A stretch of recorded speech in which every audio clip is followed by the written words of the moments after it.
जो सीन और जो नज़ारे, जो प्रकृति की माया ईश्वर ने बनाई है, ऐसा किसी भी आर्टिफिशियल तरीके से बनाना बहुत मुश्किल है। इसलिए कहते हैं कि the scenes and the nature which are created by the god is not possible by anyone. It's very beautiful. कभी कभी हम ऐसा नज़ारा देखते हैं प्रकृति का बनाया हुआ, जिसमें दुनिया भर के पेड़ हैं, पौधे हैं, पत्तियां हैं, इतनी ग्रीनरी, इतनी घास का नज़ारा, बहुत सुंदर नज़ारा होता है। कभी कभी हम पहाड़ों की तरफ जब रुख करते हैं तो देखते हैं कि एक अलग ही तरीके के पत्थर बड़े सुंदर सुंदर आकृतियों में बने होते हैं।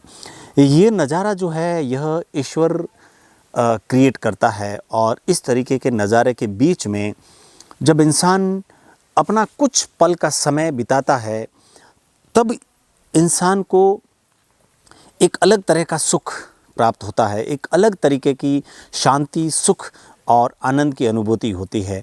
और उस आनंद की अनुभूति में इंसान जब बैठता है, प्रकृति के नज़ारों के बीच में जब बैठता है, तब वह अपने खुले विचारों को आमंत्रित करता है, दिमाग को खोलता है। यह प्रकृति इंसान के दिमाग को खोल देती है।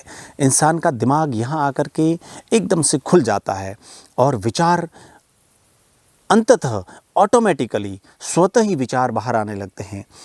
एक बहुत ही बेहतरीन सकारात्मक विचारों के साथ में इंसान जब उस प्रकृति की गोद में, उन नज़ारों में खो जाता है, तो कई तरीके के बेहतरीन विचार पैदा करता है। और यही बेहतरीन विचार एक लेखक के रूप में, एक पुस्तक के रूप में एक नया आकार देते हैं। इसलिए कभी कभी हम देखते हैं कि जितने भी ऋषि हुए, जितने भी मुनि हुए, जितने भी पहले के समय के जितने भी बड़े बड़े संत हुए, साधु हुए, महात्मा हुए, उन सब के आश्रम अक्सर पहाड़ों में और प्रकृति की गोद में पाए जाते थे, क्योंकि वहाँ पर उन्हें शुद्ध हवा मिलती थी, शुद्ध प्रकृति का खाना मिलता था, शुद्ध जड़ी बूटियों से बना हुआ खाना, शुद्ध जड़ी बूटियों की दवाइयाँ, शुद्ध ऑक्सीजन मिलती थी।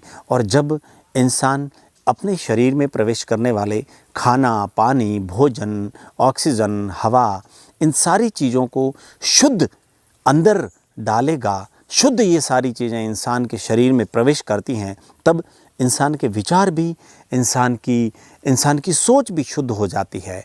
और जब इंसान की सोच और इंसान के विचार शुद्ध होते हैं, तब वह कई तरह की नई चीज़ों को पैदा करता है, कई तरह की नई चीज़ों को वो जन्म देता है।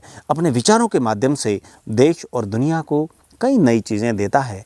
इसलिए कभी कभी जब हमें मौका मिले, जब हमें ऐसा लगे कि आज थोड़ा सा समय है, थोड़ा सा वक्त है, तो कभी कभी प्रकृति की गोद में जाकर प्रकृति को अपने में समा देना चाहिए और खुद को प्रकृति के हवाले करके कुछ समय बिताकर अपने दिमाग को खुला छोड़ देना चाहिए कि अब वह जैसा सोच सकता है सोचे।